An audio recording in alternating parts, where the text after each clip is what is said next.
ಈಗ ವಕೀಲರು ಈಗ ನಿಮ್ಮ ಕ್ಷೇತ್ರದ ಮಾಧುಸ್ವಾಮಿ ಅವರಿಗೆ ಬಿಜೆಪಿ ಲೋಕಸಭಾ ಟಿಕೆಟ್ ಕೊಟ್ಟಿಲ್ಲ. ಇದರಿಂದಾಗಿ ಕ್ಷೇತ್ರದ ಬಿಜೆಪಿ ಮತದಾರರಲ್ಲಿ ಏನಾದರೂ ಅಸಮಾಧಾನ ಸೃಷ್ಟಿಯಾಗಿದೆಯಾ? ಹೇಗೆ?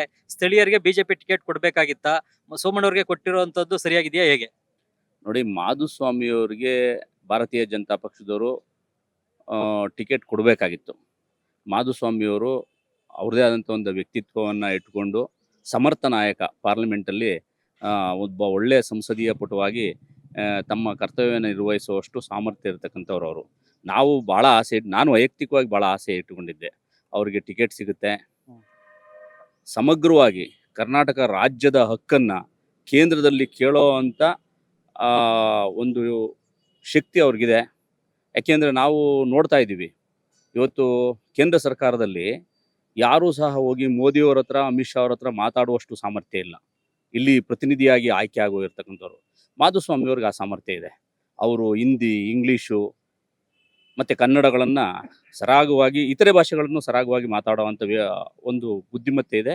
ಜೊತೆಗೆ ನಮ್ಮತನನ ಅವರೆಲ್ಲೂ ಬಿಟ್ಕೊಡದಲ್ಲೇ ಇರತಕ್ಕಂಥ ಒಂದು ನಾಯಕತ್ವದ ಗುಣ ಇದೆ. ಹಾಗಾಗಿ ಅವರಿಗೆ ಟಿಕೆಟ್ ಸಿಗುತ್ತೆ. ಉತ್ಸಾಹದಿಂದ ಈ ಚುನಾವಣೆಯನ್ನು ನಾವು ಮಾಡೋಣ.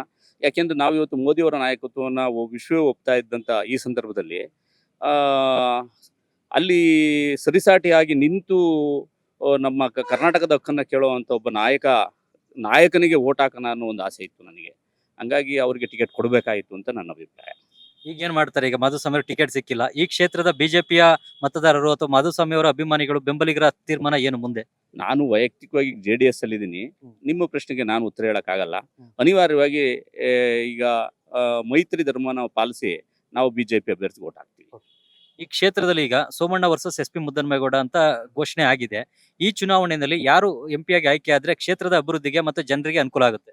ಮೋದಿ ನೋಡ್ಕೊಂಡು ನಮ್ಗೆ ಸೋಮಣ್ಣ ಅವರೇ ಆಯ್ಕೆ ಆಗ್ಬೇಕು ಅಂತ ಹೇಳಿ ಹೇಳ್ತೀವಿ.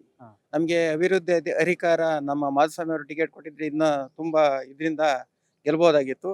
ಈಗಲೂ ನಾವೆಲ್ಲ ಮೋದಿ ನೋಡ್ಕೊಂಡು ನಾವು ಸೋಮಣ್ಣ ಅವರಿಗೆ ವೋಟ್ ಮಾಡ್ತೀವಿ. ಅವ್ರು ವರ್ಗನವರಾದ್ರೂ ಏನ್ ಸಮಸ್ಯೆ ಏನಿಲ್ವಾ? ನಮ್ಗೇನ್ ಸಮಸ್ಯೆ ಇಲ್ಲ. ನಮ್ಗೆ ಮೋದಿ ನೋಡ್ಲಿ ವೋಟ್ ಹಾಕ್ಲೇಬೇಕು ಅವ್ರಿಗೆ. ಭಾರತ ಅಭಿವೃದ್ಧಿಗೋಸ್ಕರ ವೋಟ್ ಹಾಕ್ಬೇಕಾಗೈತೆ. ಈಗ ಮೋದಿ 3ನೇ ಅವಧಿಗೆ ಪ್ರಧಾನಿ ಆದ್ರೆ ಏನ್ ಮಾಡ್ಬೇಕು ಅಂತ ತಾವು ಬಯಸ್ತೀರಾ?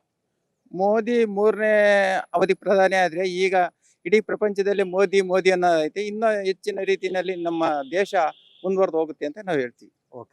ಆ ಪ್ರಶ್ನೆ ಕೇಳಿ ಸರ್. ನಾವು ಈಗ ಮೋದಿ 3ನೇ ಅವಧಿಗೆ ಪ್ರಧಾನಿ ಆದ್ರೆ ಏನ್ ಮಾಡ್ಬೇಕು ಅಂತ ತಾವು ಬಯಸ್ತೀರಾ? ನೋಡಿ, ಮೋದಿಯವರು 3ನೇ ಅವಧಿಗೆ ಪ್ರಧಾನಿ ಆದರೆ ಅವರೇ ಹೇಳಿದ ರೀತಿಗೆ ಅವರು ಭದ್ರಾಗಿ ಸ್ವಿಸ್ ಬ್ಯಾಂಕಲ್ಲಿ ಇರ್ತಕ್ಕಂಥ ಕಪ್ಪು ಹಣವನ್ನು ತರಬೇಕು. ಜೊತೆಗೆ ಏಕರೂಪ ನಾಗರಿಕ ಸಂಹಿತೆಯ ಒಂದು ತರ್ತೀವಿ ಅಂತ ಅವ್ರು ಹೇಳಿದ್ದಾರೆ. ಆ ಒಂದು ಆಕ್ಟ್ಗಳನ್ನ ತರಬೇಕು. ಭಾರತ ವಿಶ್ವಮಟ್ಟದಲ್ಲಿ ಇನ್ನೂ ತನ್ನ ಶಕ್ತಿಯನ್ನು ವೃದ್ಧಿಸ್ಕೊಂಡು ಹೆಚ್ಚು ಬಲಶಾಲಿ ಆಗುತ್ತೆ ಅನ್ನೋ ಆಶಾಭಾವನೆ ಇದೆ. ಆ ನಿಟ್ಟಲ್ಲಿ ಅವ್ರು ಕೆಲಸ ಮಾಡಬೇಕು ಅಂತೇಳಿ ನಾವೆಲ್ಲ ಬಯಸ್ತೀವಿ. ಮೋದಿ ನಾಯಕತ್ವವನ್ನು ಒಟ್ಟಾರೆಯಾಗಿ ಎಲ್ಲ ನಂಬಿದ್ದೀವಿ, ಒಪ್ಪಿದ್ದೀವಿ. ಹಾಗಾಗಿ ಅವ್ರಿಗೆ ವೋಟ್ ಹಾಕ್ಬೇಕಾಗತ್ತೆ, ಅಷ್ಟೇ. ನ್ಯೂಸ್ ಫಸ್ಟ್, ನಿರ್ಭೀತಿಯಿಂದ ನಿಮ್ಮ ಪರವಾಗಿ.